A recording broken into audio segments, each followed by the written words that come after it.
Central Bank of Kenya has now completed the process of producing the new generation coins in accordance with the Constitution and all applicable laws. They are now legal tender. In the coming days, the Central Bank will roll out an awareness campaign educating the public on the features of the new coinage. The new coins will circulate alongside the coins previously issued but not withdrawn. I am really looking forward in 2019 to working very closely together with you to see how we can ensure that credit is availed to our small and medium enterprises, credit is availed to our farmers, because this is the backbone of our economy. And this is how you will also make money going forward.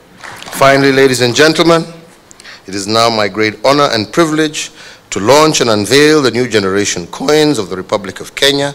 I understand I'm the first one to have my coin.